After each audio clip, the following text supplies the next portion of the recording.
BCCI তো কিছু একটা বলতো বলতো তো নিরাপত্তার জন্য, সেটাকে নিয়ে আমরা আইসিসিতে। আব্দুল সামি ভাই, আপনার কথাটা আমি মানতে পারলাম না। আপনি বলছেন যে আব্দুল সামি ভাই, আপনার কথাটা আমি মানতে পারলাম না। আপনি বলছেন যে বিসিআইসি কে একটা নোটিশ করা দরকার ছিল, বিসিবি থেকে কেন মুস্তাফিজুর রহমানকে বাদ দেওয়া হইলো।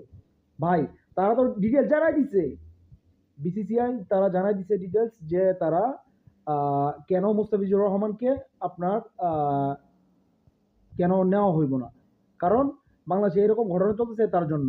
ভাইয়ারা তো নোটিশ করে দিছে, ঠিক আছে, ওই নোটিশ তো তারা আইসিসির কাছে উপস্থাপন করতে পারতো। এটা আবার কোন কথা বলতেছেন?